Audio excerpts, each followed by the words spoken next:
Hi, I'm Hull History Nerd, and welcome to another episode of the History of Hull Docks. This time we're going to be looking at the history of the Western Dock, Albert Dock.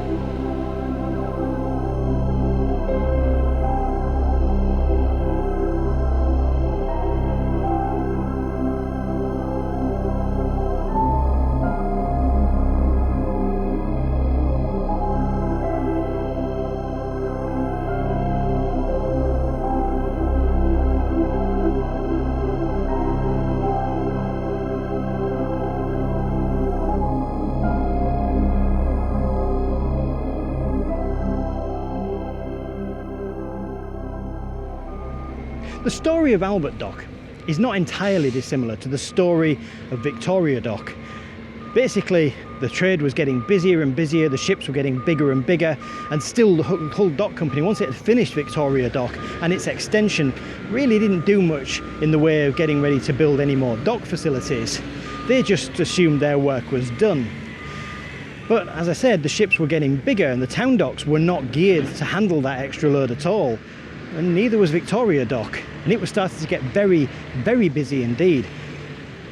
As early as the late 1850s, local businesses and the corporation were starting to get together and decide what they could do about this situation, because it could not be allowed to continue. With Victoria Dock, there had been a semi-serious attempt made to cost up and build a rival dock. But once the Hull Dock Company proposed their own Victoria Dock, this Queen's Dock Company withdrew their plans and let the Hull Dock Company go ahead. There's certainly a suggestion that the Queen's Dock Company really only existed to push the Hull Dock Company into building another dock, and they never really intended to build their proposed one. This time, however, the discontent was much greater. The complete control exercised over Hull's docks by the dock company was starting to get many local businesses frustrated, and their foot dragging over expanding the docks that existed was tedious for the corporation and Hull's maritime organisation, Trinity House. Growing tired of the monopoly that the Hull Dock Company had over the docks of the city, a consortium of interests, including many prominent local businessmen, the corporation, Trinity House and the North Eastern Railway, arose under the name of the Western Dock Company, and they were deadly serious about building their own dock.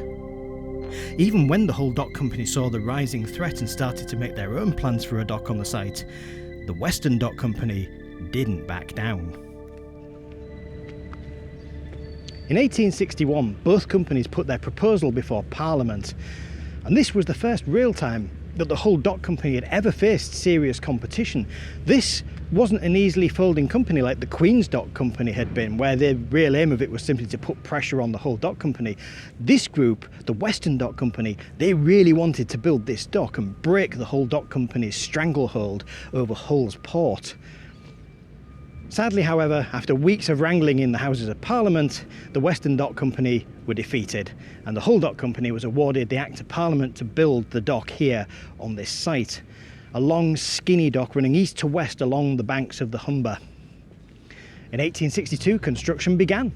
The first stone was laid by the then chairman of the Hull Dock Company, William Wright, and the chief engineer, John Hawkshaw, who would later go on to design the Severn Tunnel, and his son, also called John Hawkshaw, who would be the on-site engineer, were present. And the works were immense, and they involved the building of enormous cofferdams out into the River Humber to try and reclaim a lot of land and build a south wall which would enclose the dock. Because at that point, the River Humber pretty much ended where the north side of this dock is. All of this that I'm working on now, which is the south side of it, the South Quay, this is all new land that was created during the building of this dock. And it was quite an epic undertaking for a design and a project this big.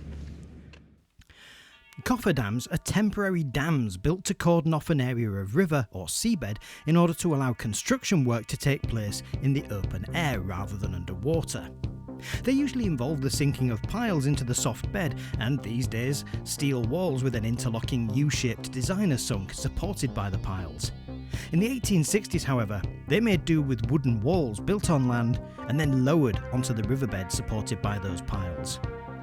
Once a sealed area is created, the the water is pumped out of the enclosed part, and the pressure of the surrounding water seals the cofferdam by forcing the walls together, if it's built and designed correctly anyway, and allows the workers to dig and construct foundations for the structure without having to use diving bells.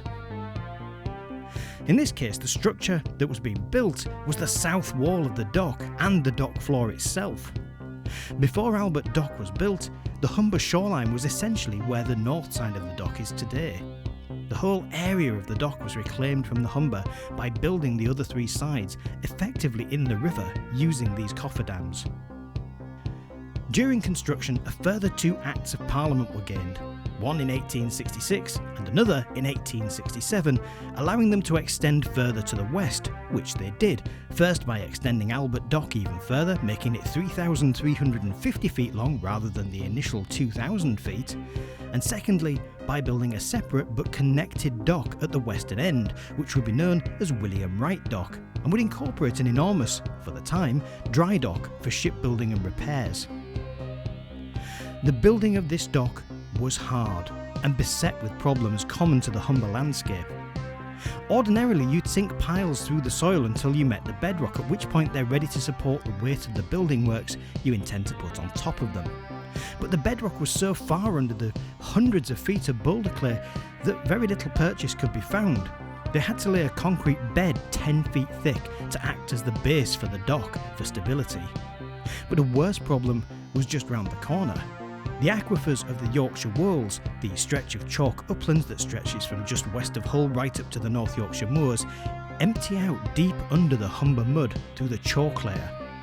This ordinarily wouldn't be a problem, but after sinking boreholes through the clay and the mud and the sand, these springs were breached and were now rising up and emptying into the excavated area.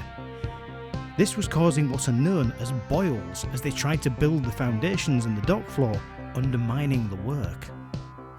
Initially, it had been thought that the boils were coming from the Humber, from water that had somehow managed to go underneath the clay and beneath the cofferdam.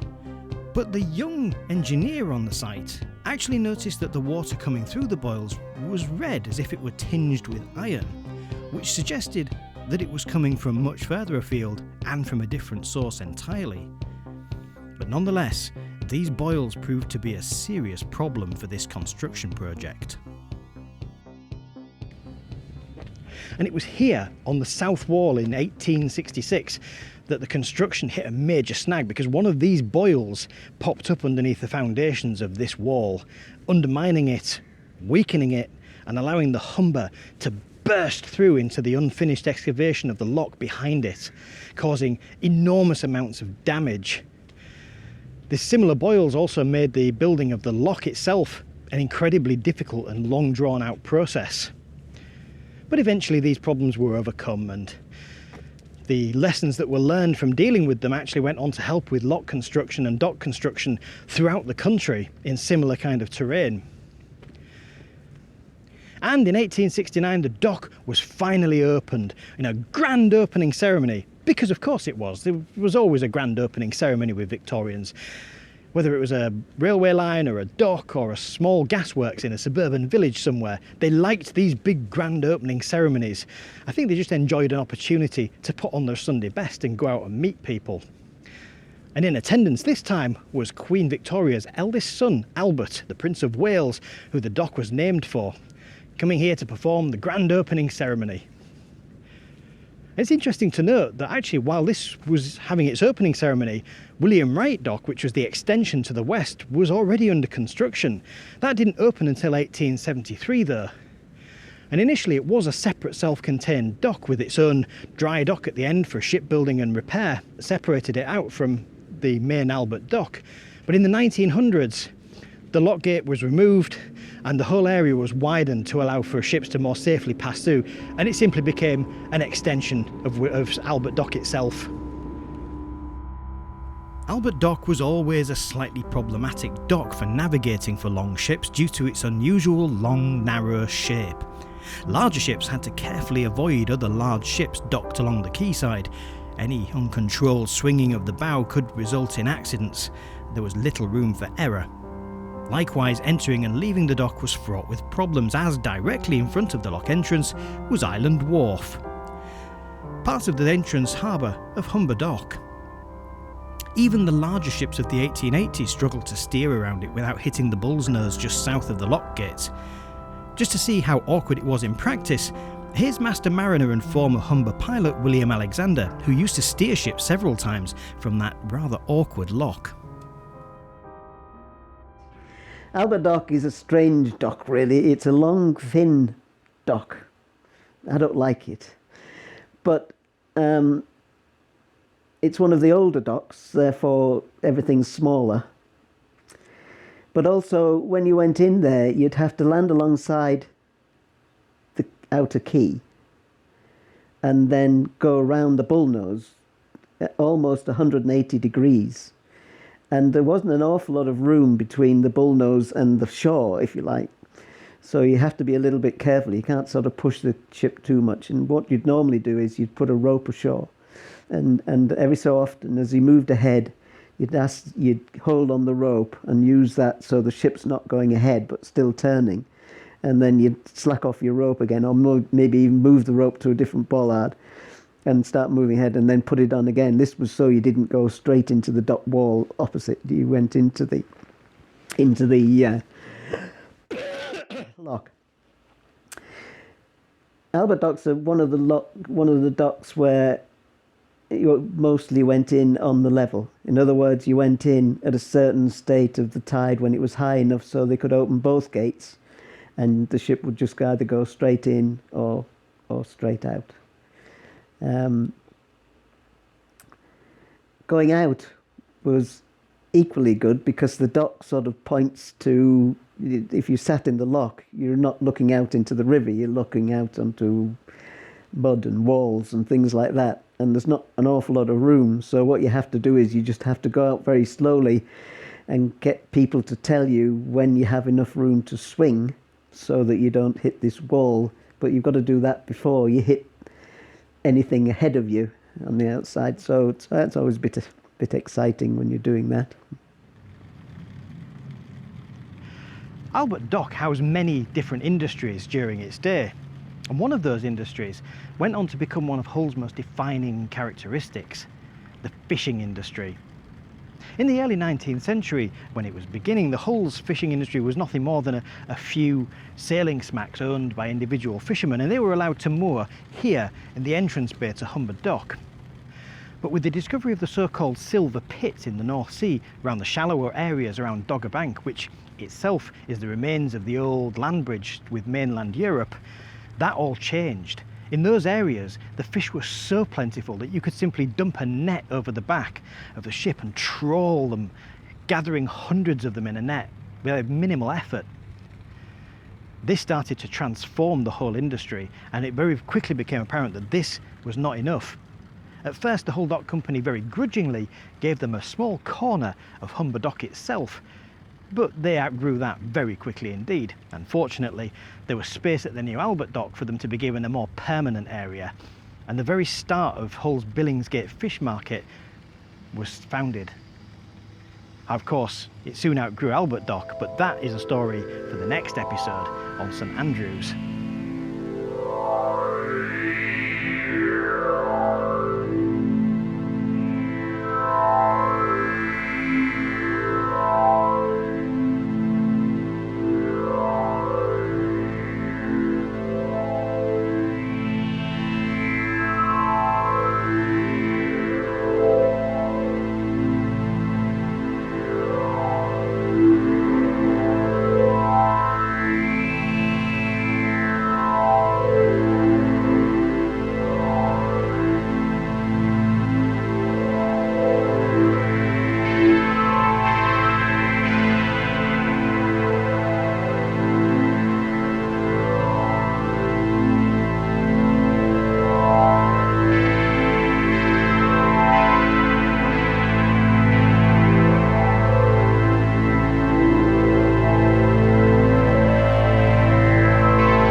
The perishables industry was one of the industries that really made a huge amount of use of Albert Dock, partly because it was right next to the railways and you could simply offload stuff from a ship, stick it on a train, and it would head off to its destination.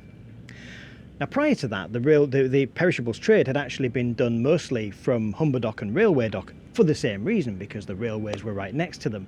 And the fruit market on the other side of Humber Street had flourished because of that trade. And that fruit market just went from strength to strength as Albert Dock allowed bigger ships to berth here. And it was the perishable trade that in the 1900s led to the development of this, the Riverside Quay. You see, in the 1900s, the whole dock company no longer existed. It had been absorbed into the behemoth that was the North Eastern Railway.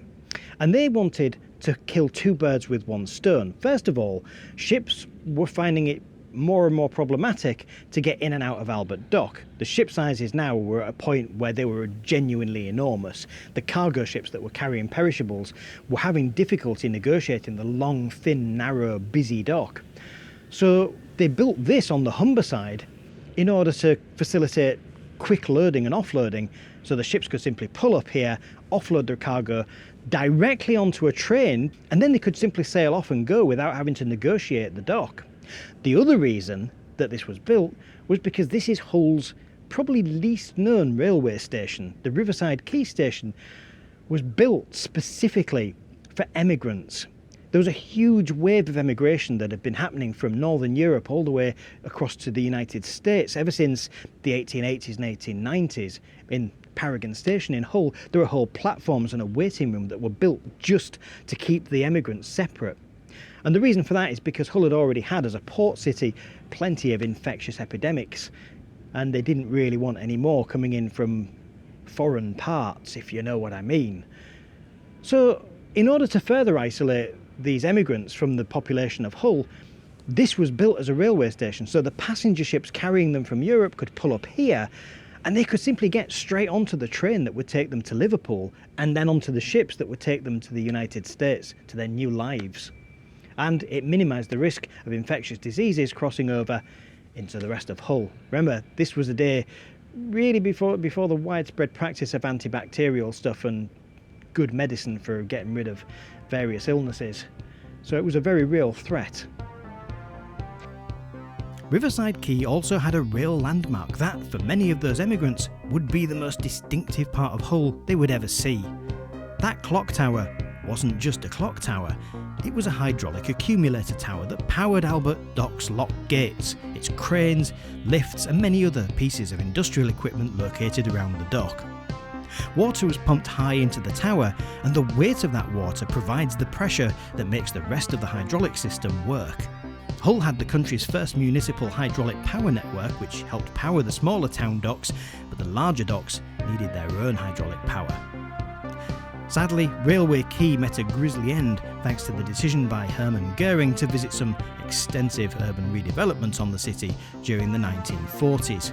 And the clock tower, warehouses and station were destroyed by fires started by bombs in 1941. The last remnants of the quay are these timbers jutting from the water of the Humber alongside the 1950s concrete repairs, a skeleton of the past jutting from the river 80 years later, a reminder of something that used to be. Albert Dock's South Quay was also hit badly during the raid, and modernisation happened in the 1960s, but even then it seemed like the end was nigh for this long, narrow dock. It closed to commercial shipping in 1972 altogether, and its future was looking bleak, but it was brought back online in 1975 when Hull's decimated fishing fleet needed a new home after the closure of St Andrew's Dock. It served as the base for what remains of Hull's trawler fleet ever since. So in 2021, here we are, Albert Dock is still a working, breathing dock. You can see here that they've been shipping in timber, it receives shipments of aggregate, but its main purpose has been for a few years, has been a kind of a marine long stay car park for giant commercial ships, where you can lay up fleets of ships in here whilst the parent companies go through financial issues. But despite all that, the fact that it's still alive today makes it the first dock in our series that is still a working dock. And that's quite something for something built in the 1860s. unlike our next subject, St Andrew's Dock, but we'll leave that one for the next episode.